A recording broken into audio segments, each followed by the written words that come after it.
नमस्कार दोस्तों, स्वागत है आप सभी का आपके अपने चैनल प्रदीप स्टडी पॉइंट में। आज हम आपको बहुत ही अच्छी खुशखबरी देने वाले हैं कि जो यूपीपीएससी ने जीआईसी रिक्वायरमेंट के लिए पोस्ट का नोटिफिकेशन रिलीज किया है 2021 का, उसके बारे में हम केमिस्ट्री के जितने भी पोस्ट हैं उसके बारे में हम डिस्कस करेंगे। केमिस्ट्री के सिलेबस देखेंगे और इसकी जितनी नोटिफिकेशन के बारे में जो भी चीज सिलेबस आया है उसका मेंस प्री मेंस एग्जाम्स का पैटर्न क्या होने वाला है और इसके लिए कौन कौन सी बुक आपको पढ़नी चाहिए वो मैं बुक भी आपको सजेस्ट करूंगा। ठीक है, तो अगर हम नोटिफिकेशन की बात करें तो उसने रिलीज किया है कि गवर्नमेंट इंटर कॉलेज में लेक्चरर की पोस्ट के लिए नोटिफिकेशन अभी यूपीपीएससी ने रिलीज किया है। ठीक है, तो अगर इसके हम लास्ट डेट की बात करें तो इसकी लास्ट डेट जो है 18 जनवरी है। 18 जनवरी से पहले हमको अपना फॉर्म फार्म में सबमिट कर देना है। अगर एज की बात करें तो एज 21 से 40 इयर्स की है और अगर यही क्वालिफिकेशन की बात करें तो आपको अपने रिलेटेड सब्जेक्ट में मास्टर डिग्री होनी चाहिए। ठीक है, मास्टर यानी एमएससी या एमए एमकॉम कुछ भी आपके पास होना चाहिए वो डिग्री। आइए अगर हम उसके पेमेंट की बात करें तो अगर जनरल ईडब्ल्यूएस और ओबीसी कैटेगरी के हैं तो आपको 125 रुपीज पे करने होंगे और एससी एसटी कैंडिडेट्स के लिए 65 रुपीज पेमेंट करना होगा। यही अगर हम टोटल पोस्ट की बात करें केमिस्ट्री में तो अब मेल और फीमेल के लिए अलग अलग से पोस्ट कैटेगरी बनाई गई है। तो उसमें मेल्स के लिए 106 पोस्ट हैं और फीमेल्स के लिए 59 पोस्ट को इंक्लूड किया गया है। तो ये हमारी इसकी जनरल नोटिफिकेशन हो गई। जनरल इसके बारे में हमने जान लिया। ठीक है, तो दूसरा चीज अब हम एग्जाम्स के पेपर के पैटर्न के बारे में डिस्कस करते हैं। तो पेपर का पैटर्न जो है वो हमारा 2 स्टेप में होने वाला है, प्रीलिम्स और मेंस। ठीक है, पेपर का पैटर्न हमारा 2 स्टेप में होगा। एक हमारा होगा प्री और दूसरा होगा मेंस। तो अगर सबसे पहले मैं प्री की बात करूं तो प्री में 2 सब्जेक्ट होंगे। ठीक है, पहला आपका जीएस होने वाला है और दूसरा आपका रिलेटेड सब्जेक्ट होने वाला है जिसको ऑप्शनल सब्जेक्ट मतलब जिस सब्जेक्ट से आपका पोस्ट ग्रेजुएशन है। ठीक है, तो यही हम जीएस की बात करें तो जीएस में जीएस के ये ऑप्शनल होगा, ये ऑब्जेक्टिव होगा। ठीक है, ये ऑब्जेक्टिव होगा।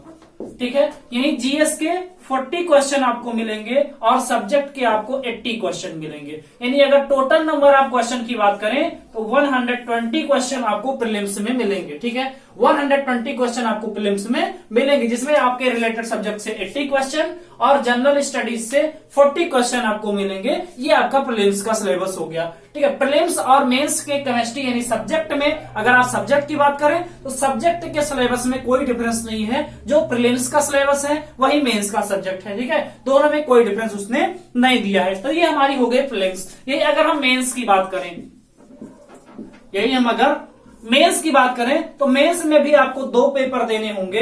पहला पेपर आपका होगा जनरल हिंदी का, जनरल हिंदी। ठीक है, जनरल हिंदी प्लस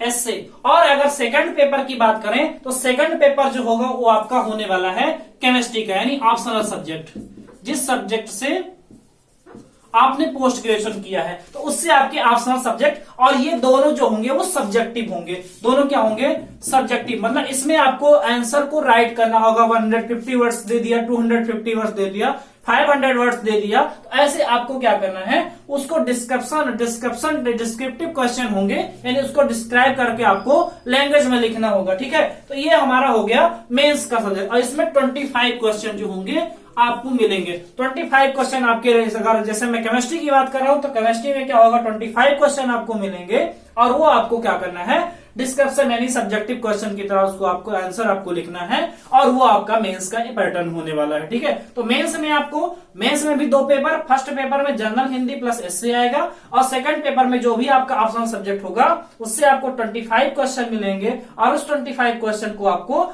सब्जेक्टिव करना है यानी उसमें राइट करके, वो ऑप्शनल नहीं होने वाला है यानी ऑब्जेक्टिव नहीं होने वाला है, वो सब्जेक्टिव होने वाला है और वो आपको उसका आंसर राइट करना है। ठीक है, तो ये हमारा हो गया मेंस का सिलेबस। अब यही अगर हम इसके सिलेबस की बात करें तो हम लोग जानते हैं कि जो हमारी केमिस्ट्री है ये 3 ब्रांचेज में है। एक है फिजिकल केमिस्ट्री, दूसरी इनऑर्गेनिक केमिस्ट्री और तीसरी है हमारी ऑर्गेनिक केमिस्ट्री। ठीक है, तो अगर हम इसके केमिस्ट्री के सिलेबस की बात करते हैं तो सिलेबस में हम सबसे पहले डिस्कस करते हैं हमारी फिजिकल केमिस्ट्री। ठीक है, तो सबसे पहले अगर हम बात करें केमिस्ट्री में, अगर मैं बात करूं फिजिकल केमिस्ट्री की, किसकी बात करूं? Physical chemistry. ठीक है, तो फिजिकल केमिस्ट्री में हमारा पहला जो चैप्टर होने वाला है वो है गैसियस स्टेट। गैसियस स्टेट, यानी हमारा जो पहला चैप्टर होगा वो गैसियस स्टेट से होने वाला है। ठीक है, तो गैसियस स्टेट में आपको पहला चैप्टर, इसमें चार्ल्स लॉ, बायर्स लॉ, ठीक है, ideal gas equation, non ideal behaviour, ये सब आपको वंडरवाल फोर्स, वंडरवाल्स इक्वेशन, ये सब चीजें आपको गैसियस स्टेट में पढ़नी होंगी। ठीक है, तो अगर हम दूसरे पॉइंट की बात करें, दूसरा हमारा हो जाएगा लिक्विड स्टेट। दूसरा हमारा जो हो जाएगा वो लिक्विड स्टेट। ठीक है, लिक्विड स्टेट तीसरा चैप्टर जो हमारा इसमें से होने वाला है that is solid state. That is solid state. अब सॉलिड स्टेट में आपको क्या करना है, उसका कोऑर्डिनेशन नंबर जो भी होता है, कोऑर्डिनेशन नंबर या उसके जो भी उसके मतलब सॉलिड होते हैं, सॉलिड में एमार्फस है या क्रिस्टलाइन सॉलिड है, उसके स्ट्रक्चर है वो सब हमको पढ़ना है। प्लस में स्टोइकियोमेट्रिक डिफेक्ट पढ़ना है, जैसे फ्रैंकल डिफेक्ट, शॉर्टकी डिफेक्ट, ये सब हमको पढ़ना है इसमें। तो इसमें हमने सॉलिड स्टेट की अगर बात करें तो इसमें डिफेक्ट वगैरह जो भी है ये सब चीजें हमको पढ़नी है। फोर्थ अगर चैप्टर की बात करें दैट इज थर्मोडाइनमिक्स।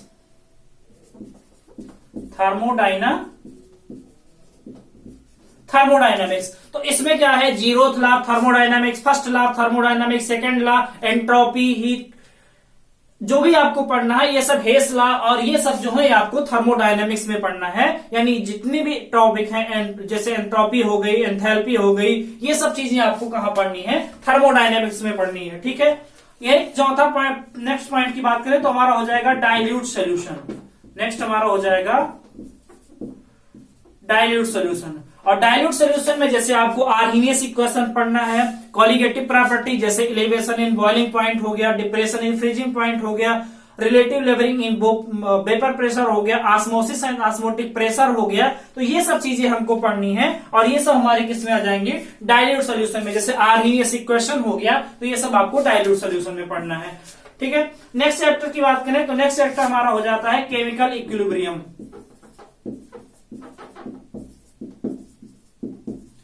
रासायनिक साम्यावस्था। तो केमिकल इक्विलिब्रियम जो 11th का चैप्टर है ये आपको 11th में देखने को मिलेगा। इसमें केपी केसी में relation, KP equals to KC RT power delta N, ये सब आपको फार्मूले से रिलेटेड मिलेंगे। और भी सारी चीजें आपको यहाँ से केपी की वैल्यू फाइंड आउट करने के लिए, कांस्टेंट की वैल्यू फाइंड आउट करने के लिए ये सब आपको यहाँ से देखने को मिलेगी। ठीक है, नेक्स्ट चैप्टर की बात करें तो नेक्स्ट चैप्टर हमारा हो जाता है इलेक्ट्रोकेमिस्ट्री। नेक्स्ट चैप्टर हमारा हो जाता है इलेक्ट्रो केमिस्ट्री। और इलेक्ट्रोकेमिस्ट्री में आपको सेल पढ़ना है, सेल के साथ साथ आपको फैराडेज लॉ पढ़ना है, first law and second law पढ़ने हैं। उसके साथ साथ आपको कई और ढेर सारे इक्वेशन इसके साथ यहां भी पढ़ने हैं। तो आप इलेक्ट्रोकेमिस्ट्री में ये सब चीजें, नर्स इक्वेशन जो है, नर्स इक्वेशन इलेक्ट्रोकेमिस्ट्री में आपको पढ़ना है, तो ये सब चीज आपको मिल जाएंगी इलेक्ट्रोकेमिस्ट्री में। यही हम बात करें केमिकल काइनेटिक्स की, केमिकल काइनेटिक्स की। तो केमिकल काइनेटिक्स में आपको order of reaction, molecularity, zero order reaction, first order reaction, second order reaction, third order reaction और सूडो ऑर्डर रिएक्शन, ये सब चीजें आपको इसमें पढ़नी है। और इसमें इससे रिलेटेड न्यूमेरिकल्स जो होते हैं फर्स्ट ऑर्डर और जीरो ऑर्डर या सेकंड ऑर्डर की, ये आपको ज्यादा वहां पे क्वेश्चन देखने को मिल रहे हैं। ठीक है, नेक्स्ट पॉइंट की बात करें तो नेक्स्ट आपको पढ़ना है catalyst, catalyst and enzyme, catalyst and enzyme. ठीक है, तो आपको कैटालिस्ट पढ़ना है, कैटालिसिस पढ़ना है, होमोजीनियस हेट्रोजीनियस कैटालिस्ट, ये सब आपको इसमें पढ़ना है। और ये आपके कैटालिस्ट और कैटालिसिस में आ जाते हैं और एंजाइम्स में। ठीक है, तो ये हमारी हो गई टोटल फिजिकल केमिस्ट्री का सिलेबस, कि आपको जो है टोटल फिजिकल केमिस्ट्री में कौन कौन से टॉपिक पढ़ने हैं। तो फिजिकल केमिस्ट्री में gases state, liquid state, solid state, thermodynamics, dilute solution, chemical equilibrium और electrochemistry, chemical kinetics, catalyst and enzyme, ये इतने टॉपिक आपको पढ़ने हैं कहां पे, फिजिकल केमिस्ट्री में। सेकंड हम बात करें अगर इनऑर्गेनिक केमिस्ट्री की, अगर हम सेकंड बात करें इनऑर्गेनिक केमिस्ट्री की, तो इसमें सबसे पहले आपको पढ़ना है एटॉमिक स्ट्रक्चर, एटॉमिक स्ट्रक्चर। अब इसमें जो भी है ऑर्बिटल्स है, क्वांटम नंबर है, ठीक है, ये सब चीजें आपको, या अबाउ रूल है या इलेक्ट्रॉनिक कॉन्फ़िगरेशन है, तो ये सब चीजें आपको यहीं पढ़नी है एटॉमिक स्ट्रक्चर में। दूसरा जो हमारा इसमें टॉपिक है वो हमारा एस ब्लॉक एलिमेंट है, ठीक है। तीसरा पी ब्लॉक, चौथा बात करें डी ब्लॉक, और पांचवा जो है हमारा वो एफ ब्लॉक है, यानी ठीक है। चारों ब्लॉक आपको एसपीडीएफ, चारों ब्लॉक के एलिमेंट्स आपको पढ़ने हैं और इसके रिलेटेड कंपाउंड्स भी आपको थोड़ा बहुत पढ़ना है, ठीक है। तो ये हमारी इनऑर्गेनिक में अगर हम बात करें, ठीक है। और साथ ही साथ इसके हमको बायो इनऑर्गेनिक भी पढ़ना है। बायो इनऑर्गेनिक, बायो इनऑर्गेनिक में जो भी चीजें हैं, जैसे मान लो प्रोटीन्स है, और हमारे पास क्या हो गया, हीमोग्लोबिन हो गया, मायोग्लोबिन हो गया, हीमोरेथ्रिन हो गया, हीमोसाइनिन हो गया, इन सब के बारे में, या न्यूक्लिक एसिड हो गया, ये सब हमको कहां पढ़ना है, बायो इनऑर्गेनिक्स में पढ़ना है, ठीक है। और अगर हम नेक्स्ट पॉइंट की बात करें तो नेक्स्ट इसमें आपको पढ़ना है ऑर्गेनोमेटेलिक केमिस्ट्री।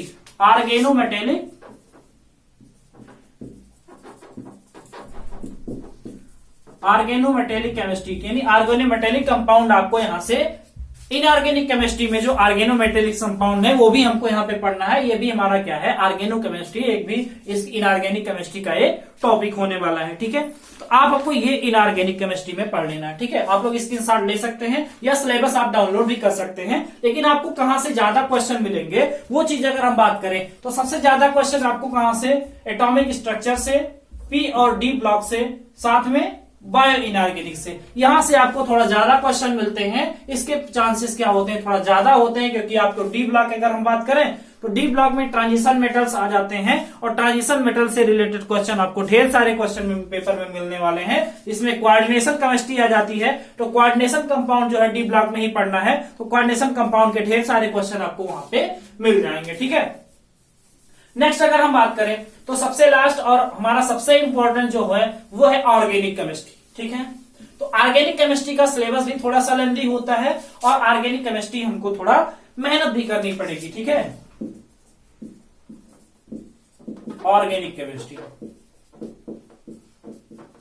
तो ऑर्गेनिक केमिस्ट्री में सबसे पहले आपको पढ़ना है जीओसी, जनरल ऑर्गेनिक केमिस्ट्री। अब जनरल ऑर्गेनिक केमिस्ट्री आपको सबसे पहले पढ़ना है, और जनरल ऑर्गेनिक केमिस्ट्री में आपको सबसे पहले क्लासिफिकेशन, आईयूपीएसी नॉमेनक्लेचर, ये सब चीजें आपको इसमें पढ़नी है। रिएक्शन इंटरमीडिएट में जैसे कार्बोकेटायन हो गया, कार्बेनायन हो गया, फ्री रेडिकल हो गया, कार्बीन हो गया, नाइट्रीन हो गया, फ्री रेडिकल्स हो गए, ये सब आपको कहां पढ़ने हैं, ये सब जनरल ऑर्गेनिक केमिस्ट्री में पढ़ना है, ठीक है। तो जनरल ऑर्गेनिक केमिस्ट्री में जैसे कार्बोकेटायन की रिलेटिव स्टेबिलिटी, कार्बेनायन की, कार्बीन क्या है, सिंगलेट ट्रिपलेट स्टेट में क्या है, ये सब चीजें आपको कहां पढ़नी है, ये सब आपको जीओसी यानी जनरल ऑर्गेनिक केमिस्ट्री में सारी चीजें आपको पढ़नी है, ठीक है। क्लासिफिकेशन भी इसी में पढ़ना है, और जितने रिएक्शंस हैं, नेम रिएक्शन थोड़े बहुत जो है, एल्डोल कंडेंसेशन हो गया, पर्किन कंडेंसेशन हो गया, कोल्बे रिएक्शन, ये सब चीजें आपको थोड़ी बहुत यही देखने को मिलेंगी, ठीक है। दूसरी अगर हम बात करें तो दूसरा हो जाएगा हमारा आइसोमेरिज्म, समावयवता। अब इसमें ज्योमेट्रिकल भी आपको पढ़ना है, ऑप्टिकल भी पढ़ना है, और स्ट्रक्चरल भी पढ़ना है। तो आपको स्ट्रक्चरल भी पढ़ना है, ज्योमेट्रिकल भी पढ़ना है, और ऑप्टिकल आइसोमेरिज्म भी पढ़ना है। तो आइसोमेरिज्म भी आपके लिए एक अच्छा टॉपिक यहाँ पे होने वाला है। नेक्स्ट पॉइंट की बात करें तो नेक्स्ट हमारा हो जाएगा हाइड्रोकार्बन्स। अब हाइड्रोकार्बन्स में आपको क्या क्या पढ़ना है, तो हाइड्रोकार्बन में आपको पढ़ना है एल्केन, इसके साथ में एल्कीन, और इसके साथ में एल्काइन भी पढ़ना है। तो एल्केन, एल्कीन, एल्काइन, तो ये आपको हाइड्रोकार्बन्स में पढ़ना है, ठीक है। नेक्स्ट अगर हम बात करें तो हमारा ये तो एलिफेटिक हो गया, और हमारा नेक्स्ट हो जाएगा एरोमेटिक हाइड्रोकार्बन्स। Aromatic hydrocarbons. अब एरोमेटिक हाइड्रोकार्बन्स में कौन कौन से टॉपिक पढ़ने हैं, तो एरोमेटिक हाइड्रोकार्बन्स में आपको पढ़ना है बेंजीन एंड इट्स डेरिवेटिव, ठीक है। बेंजीन और उसके डेरिवेटिव हमको यहां से पढ़ना है, ये हमारा हो जाएगा एरोमेटिक हाइड्रोकार्बन्स में, ठीक है। फिर उसके बाद हमको क्या पढ़ना है, halo alkane and hello arene, ठीक है। तो हेलो एल्केन हमको ज्यादा पढ़ना है, क्योंकि हेलो एल्केन के क्वेश्चन आपको ज्यादा यहाँ को देखने को मिलेंगे, ठीक है। तो हेलो एल्केन में SN1 SN2 मैकेनिज्म से रिलेटेड जो भी क्वेश्चन होते हैं, कि प्राइमरी जो होता है वो क्या SN1 SN2 देता है, सेकेंडरी और टर्सरी जो होते हैं हमारे एल्किल हैलाइड्स या हाइलो एल्केन्स, वो बेसिकली क्या करते हैं, SN1 मैकेनिज्म को फॉलो करते हैं। तो उससे रिलेटेड आपको एलिमिनेशन और सब्स्टिट्यूशन में अगर एल्कोहलिक है या एक्वस KOH है, एल्कोहलिक KOH है, तो किसी केस में इलिमिनेशन हो रहा है, एक में क्या हो रहा है, सब्स्टिट्यूशन हो रहा है। तो वही अगर एल्कोहलिक KOH है तो इलिमिनेशन रिएक्शन हो रहा है, एक्वस KOH है तो सब्स्टिट्यूशन रिएक्शन हो रहा है। तो इन सब की चीजों में थोड़ा बहुत डिफरेंस करके आपको क्वेश्चन में फंसाने की कोशिश की जाएगी, ठीक है। तो ये आपको क्लियर कर लेना है कि कौन से केसेस में क्या होता है। तो हेलो एल्केन आपको पढ़ना है, ठीक है। नेक्स्ट अगर हम बात करें तो नेक्स्ट हमको पढ़ना है एल्कोहल, एल्कोहल भी पढ़ना है। इसके बाद हम अगर बात करें, इसके बाद aldehyde and ketones, aldehyde and ketones. इससे थोड़ा और ज्यादा क्वेश्चन निकल के आने वाले हैं, ये इंपॉर्टेंट टॉपिक होने वाला है जीओसी के बाद, ठीक है। जीओसी के बाद जो होगा वो एल्डिहाइड और कीटोन्स जो होगा वो एक अच्छा टॉपिक निकल के आने वाला है, जिससे ढेर सारे क्वेश्चन पूछे जाने वाले हैं, और वो क्या हो जाएगा, एल्डिहाइड एंड कीटोन्स, ठीक है। नेक्स्ट अगर हम बात करें तो नेक्स्ट हमको पढ़ना है carboxylic acid, carboxylic acid and it's derivative. अब कार्बोक्सिलिक एसिड पढ़ना है, उसके साथ साथ एसिड क्लोराइड आपको पढ़ना है, एसिड एनहाइड्राइड आपको पढ़ना है। तो ये सब इसके डेरिवेटिव में आ जाएंगे, एसिड क्लोराइड और एसिड एनहाइड्राइड, और साथ के साथ कार्बोक्सिलिक एसिड तो हमको पढ़ना ही है। तो कार्बोक्सिलिक एसिड पढ़ेंगे और इसके डेरिवेटिव पढ़ेंगे। नेक्स्ट अगर हम बात करें तो अब हम आगे आ जाते हैं नाइट्रोजनस कंपाउंड में, जिसमें ऐसे ऑर्गेनिक कंपाउंड जो नाइट्रोजन एटम को भी इंक्लूड किए हों, तो उसमें हमको क्या पढ़ना है, एमीन पढ़ना है, ठीक है। एमीन के साथ साथ साइनाइड और आइसोसाइनाइड, साइनाइड एंड आइसोसाइनाइड, ठीक है। साइनाइड और इसके साथ में क्या पढ़ना है, आइसोसाइनाइड पढ़ना है। ये हमारे हो जाएंगे नाइट्रोजनस कंपाउंड में, ठीक है। तो इसका आप स्क्रीनशॉट ले लीजिए, ठीक है। और 10th हमारा जो होगा चैप्टर होने वाला है दैट इज बायोमॉलिक्यूल्स। बायोमॉलिक्यूल्स से भी थोड़ा आपको बहुत ज्यादा क्वेश्चन मिलने वाले हैं, ठीक है। ये हमारा हो जाएगा बायोमॉलिक्यूल्स। इसमें आपको सबसे पहले पढ़ना है कार्बोहाइड्रेट,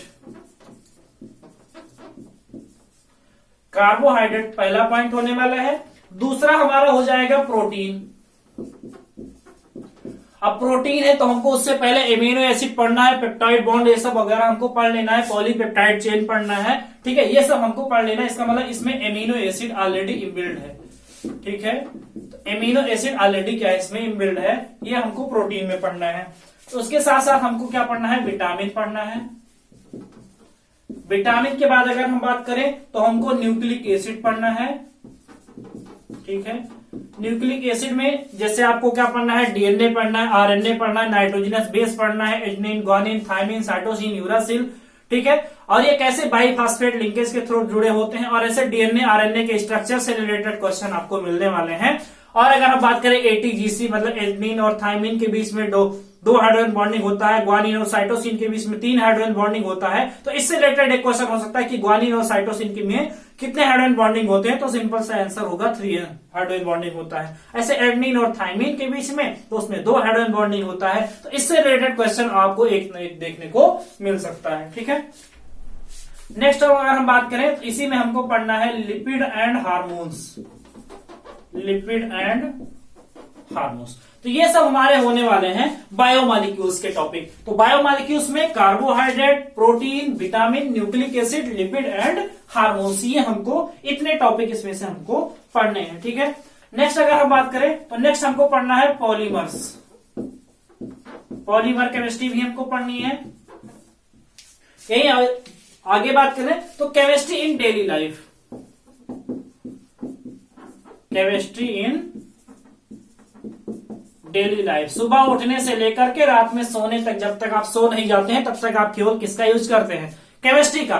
उससे रिलेटेड क्वेश्चन आपको उसमें पेपर में आने वाले हैं। जैसे हमारा मेडिसिन से रिलेटेड हो गया, इस समय देखें तो कोई भी है तो बीमार है तो मेडिसिन ही लेना है उसको। तो बिना मेडिसिन के समय कोई चल ही नहीं रहा आदमी। अगर आदमी चल रहा है तो हम अगर बात करें तो खाली मेडिसिन पे चल रहा है, मेडिसिन के भरोसे हर आदमी बैठा हुआ है और उसी के सहारे ज्यादातर लोग इस समय चल रहे हैं। तो मेडिसिन के बारे में आपको पढ़ना है। साथ ही साथ आपको foods, chemistry in foods, chemistry in medicine और यही केमिस्ट्री इन क्लीनिंग एजेंट्स, जैसे क्लीनिंग एजेंट में हमारा सोप हो गया, डिटर्जेंट हो गया। अब इसमें आपको सैपोनिफिकेशन पढ़ना है, एस्टेरिफिकेशन पढ़ना है, तो ये सब चीजें आपको, क्लीनिंग एक्शन पढ़ना है, तो ये सब चीज आपको सोप एंड डिटर्जेंट्स में पढ़ना है, that is cleaning agent.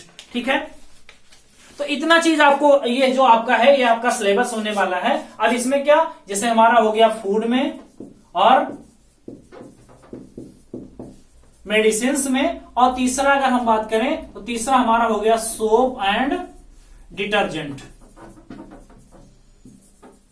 That is cleaning action in cleaning agent. जैसे क्लीनिंग एजेंट में क्या, सोप एंड डिटर्जेंट्स ही आते हैं, तो ये सब चीजें हमको पढ़नी है। ठीक है, तो ये सब हमारा आज का ये हमारा सिलेबस हो गया कि जो हमारा जीआईसी लेक्चरर का पोस्ट है, गवर्नमेंट इंटर कॉलेज में लेक्चरर की पोस्ट के लिए रिक्वायरमेंट जो आई है, नोटिफिकेशन आया है, उसमें 106 पोस्ट जो है वो मतलब मेल कैंडिडेट के लिए है, और फीमेल कैंडिडेट के लिए अगर हम बात करें तो 59 पोस्ट है। और उसके लिए रिक्वायरमेंट की बात करें तो जो हमारा पेपर पैटर्न होगा 2 पैटर्न में होने वाला है, 2 स्टेप में, प्रीलिम्स और मेंस। प्रीलिम्स में आपके भी 2 सब्जेक्ट रहने वाले हैं, जीएस और आपका जो भी सब्जेक्ट है, और ये जो पेपर होगा वो ऑब्जेक्टिव होगा। लेकिन अगर हम मेंस की बात करें तो मेंस हमारा डिस्क्रिप्टिव रहने वाला है, और उसमें भी 2 पेपर होंगे। उसमें फर्स्ट पेपर जो है हमारा वो जनरल हिंदी एंड एसए का रहने वाला है। और अगर हम सेकंड पेपर की बात करें तो जो हमारा मास्टर डिग्री में जो भी हमारा सब्जेक्ट है, मतलब हम तो केमिस्ट्री की बात कर रहे हैं तो केमिस्ट्री की बात करेंगे, तो केमिस्ट्री का जो है उसमें 25 क्वेश्चन रहने वाले हैं, और सारे क्वेश्चन डिस्क्रिप्टिव रहने वाले हैं, मतलब उसका आंसर आपको लिखना है, उसका कोई ऑप्शन आपको नहीं मिलेगा। ठीक है, अब अगर हम बुक्स की बात करें तो बुक्स, अब इससे ज्यादा प्रॉब्लम आती है कि अब हमें अगर इसकी प्रिपरेशन अगर करनी है तो कौन कौन सी बुक, तो सबसे पहली बुक जो मैं सजेस्ट करूंगा दैट इज एनसीईआरटी। एनसीईआरटी में ही सजेस्ट करूंगा, क्योंकि एनसीईआरटी ही आपको, ठीक है, एनसीईआरटी ही आपको क्या करेगी, ज्यादा सक्सेस दिलाने वाली है। ठीक है, एनसीईआरटी के साथ साथ आपको केएन शर्मा, अगर केएन शर्मा यूपी बोर्ड की अगर पुरानी बुक, अब तो खैर सब उल्टा सीधा बुक चला रहे हैं, अगर आपको केएन शर्मा की बुक मिल जाती है तो वो आपके लिए बहुत अच्छी होने वाली है। एनसीईआरटी सेकंड बुक आपकी हो गई केएन शर्मा की। और अगर थर्ड बुक की बात करें तो अगर आपको उपकार की मिल जाए, उपकार की पीजीटी केमिस्ट्री, उपकार की अगर पीजीटी केमिस्ट्री मिल जाती है तो आप वो ले लीजिएगा, और उससे आप अगर पढ़ेंगे तो उससे आपको और ढेर सारी चीजें समझ में आने वाली हैं। और मैं उम्मीद करता हूं कि आप जल्दी से जल्दी आप लोग इसमें क्या करेंगे, सक्सेस गेन करेंगे। तो आपको 3 बुक में सजेस्ट कर रहा हूं, पहली एनसीईआरटी, दूसरा हमारा हो गया केएन शर्मा की बुक, और तीसरी जो है वो उपकार केमिस्ट्री जो है पीजीटी की आपको लेनी है। इसी 3 बुक के अलावा अगर आप और कोई भी बुक पढ़ रहे हैं तो वो भी बुक आपको कोई बेकार चीज नहीं है, वो सारी अच्छी होती हैं। बस आपको क्या है, थोड़ा इसमें जो है कॉन्सेप्ट आपको थोड़ा और अच्छे से मिल जाएंगे, आप प्रिपरेशन करने में थोड़ा आराम हो जाएगा। ठीक है, तो हम लोग अब क्या करेंगे, ढंग से इसी तैयारी में लग जाएंगे, और हम भी अपने चैनल में कुछ ऐसे वीडियोस के थ्रू आप लोगों को ऐसे टॉपिक जो है, आपके कुछ टॉपिक हम आपको क्लियर करवाएंगे। जैसे आपको और कोऑर्डिनेशन केमिस्ट्री है, इन सब के वीडियोस हमारे हाइलो एल्केन्स है, हाइलो एरीन्स है, और भी कई ढेर सारे टॉपिक्स हैं। क्वांटम केमिस्ट्री के कुछ टॉपिक हैं जो आपको हमारे चैनल पे मिल जाएंगे, आप वहां से इसको विजिट करके देख सकते हैं। और उसमें कंपटीशन के पॉइंट ऑफ व्यू से, जैसे हाइब्रिडाइजेशन हो गया, इन सब का जो सिंपल मेथड है कि आप इजिली कैसे हाइब्रिडाइजेशन फाइंड आउट कर सकते हैं, जैसे जनरल ऑर्गेनिक केमिस्ट्री में हाइब्रिडाइजेशन भी आने वाला है, तो आप सिंपल मेथड मतलब कितनी आप बहुत आराम से वेस्पर थ्योरी का कांसेप्ट जो है वो आपको क्लियर करना है, तो हमारे चैनल पे विजिट करके कर सकते हैं। साथ ही मैं जो डिस्क्रिप्शन बॉक्स में अपना ग्रुप का लिंक भी दे रहा हूं, प्रदीप स्टडी पॉइंट का, आप हमारे ग्रुप को भी ज्वाइन कर सकते हैं, और आपकी और कोई प्रॉब्लम है तो हमसे कांटेक्ट कर सकते हैं। ठीक है, तो हम मिलते हैं नेक्स्ट वीडियो में, तब तक के लिए जय हिंद।